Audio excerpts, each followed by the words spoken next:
Hello and welcome to another beer review. Now tonight I'm going to be reviewing St. Peter's Honey Porter. Now I didn't buy this in the bottle form, I've got it in a homebrew kit, 40 pint homebrew kit from Creative Winemaking out in Ilkeston. It was about £20 for a kit, 40 pints from the kit. You don't need to add any sugars to it, so you know for a kit that's decent. I mean 40 pints, so 10 pints, 40 pence a pint there, 50 pence a pint? Yeah, 50 pence a pint, so not a bad price. If I've got that wrong, that's disgusting. I used to be really good at maths. So I've been brewing it in the beer room, and the first day I put it on to brew, the temperature in here got up to 90 degrees, walked in 90 degrees, and both the St. Peter's Honey Porter and the wine kit were bubbling up like mad. And what happened, this whole area here, there's only a wine kit left there now, that's Carafe. But there were two kits on there, and the whole floor was covered in splats of both wine and beer, where it had just gone through the airlock at the top and it was shooting out. Came home, cleared it all up, put new airlocks in. 2 hours later, same again. And anyway, that was a couple of weeks ago, so I let it ferment for quite a bit longer than what was needed. Plus, I also ran out of bottles to recycle. But today, did the barrel and bottled loads of it up. Oh dear! As you can see. You can see that on the camera. It's turned out to a really nice dark beer. These have now been topped off with a teaspoon of sugar in each, and they've already started to go solid. And better than glass bottles, because obviously glass bottles will blow. These things, you know when they're getting a bit too gassy, because they'll start to swell. So that's yeah, you can still pinch it, so it's not too bad. But I wanted to do a review of this beer, and I wanted to taste it as well. You know how you're a kiddie in a sweet shop. And so I've got another bottle just there, and that you can tell that's not been secondary fermented, and it's just ready for a quick taste today. Now before I taste, let me show you the kit. So there's the kit, St. Peter's Honey Porter. You can just see it on there. There you go. So it looks a nice beer. 40% kit brews a rich and sweet porter with a final strength of approximately 4.5% ABV. And if I look on another page, a traditional English porter, auburn red in colour and finished with honey for a truly unique aroma and taste. Honey aromas on the nose and flavours of honey, chocolate and with hints of vanilla make this a unique and pleasing ale.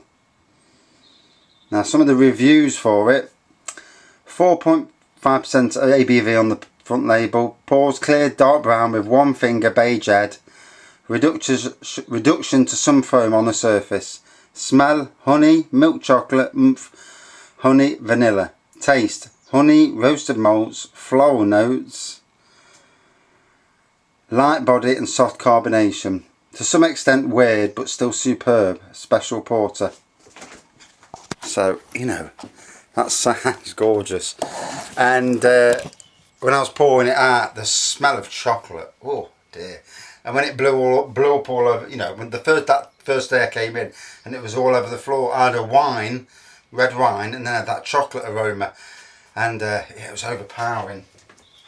So, time for a pour. Now like I said, this hasn't had its secondary fermentation, so I don't expect it to have much of a head on it, and it hasn't. But that's to be expected. You know, you should really secondary ferment. If you're going to go into a barrel or a bottle, you'll put this amount of sugar required on the instructions, and it puts a bit of gas into it. So this won't be as gassy as what it would normally be.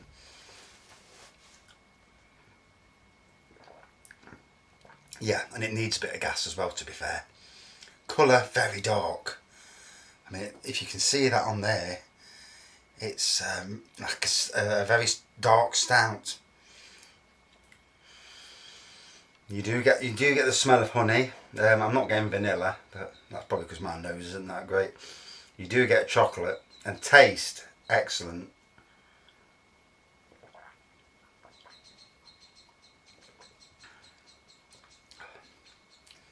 Lots of honey in the taste, lots of chocolate.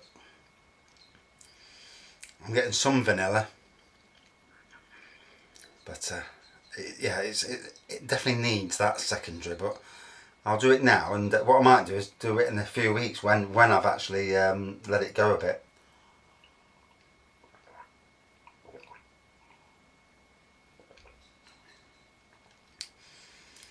They say 4.5%. I don't know. I think it's a bit stronger than that myself.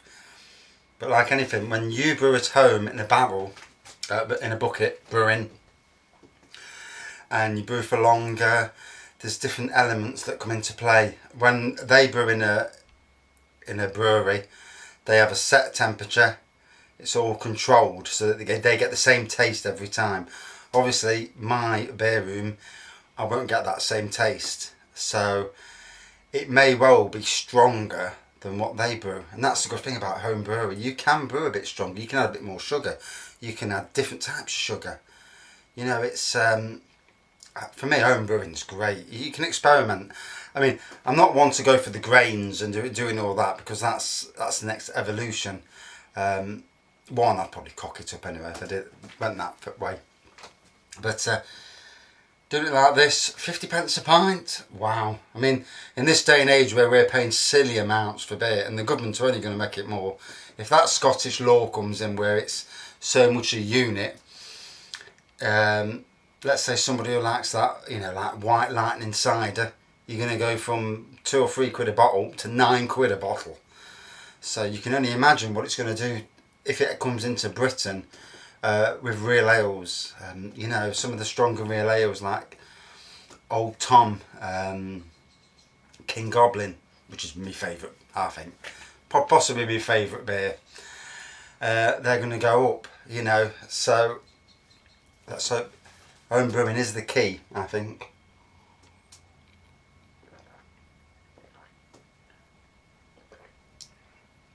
Oh dear, that is nice. Starting to get a taste for it now. I always think you should do a review, you know, when you've already had a drink, because the words flow a bit better. You're a bit less bothered about what you say in front of a camera.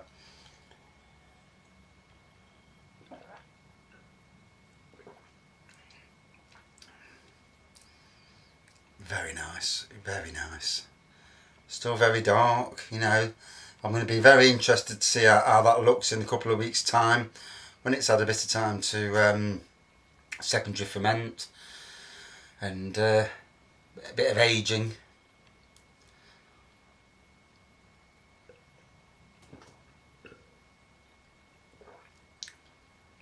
Oh, I do like stouts and porters. I think there's more flavour in them. And the more a drink you can drink all year round, whereas, you know, some of your golden ales, you only really want to drink them when it's in the baking sun, like today's. Fruity beers, I mean, St. Peter's make a lovely plum porter, and I've actually emailed them direct and said, will you be making a plum porter kit? Because, you know, I'd be in heaven then. I bought this one, their honey porter, and I might try their cream stout kit just to see, you know, what it's going to be like. But yeah, that's nice.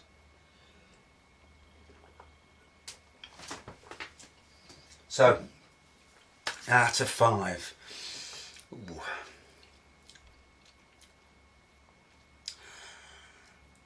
I'd say about 3.8, something like that.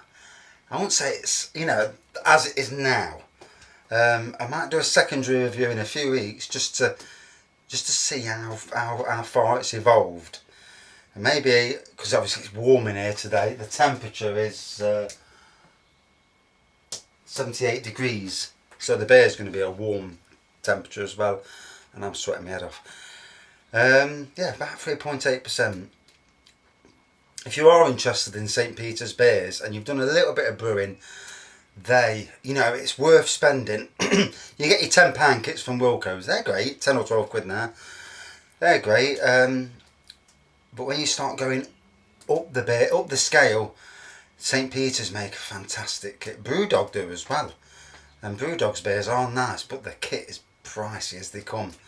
It's alright buying it, but you don't want to be paying for the same price or slightly little than what you get a bottle for, because it don't equate. You brew to get cheap beers and cheap wines. And but yeah, that was lovely honey porter. I've never seen it in a bottle for sale. I've seen a lot of the St. Peter's brands, but not that one. And yeah, very nice. Thanks for watching. See you again soon.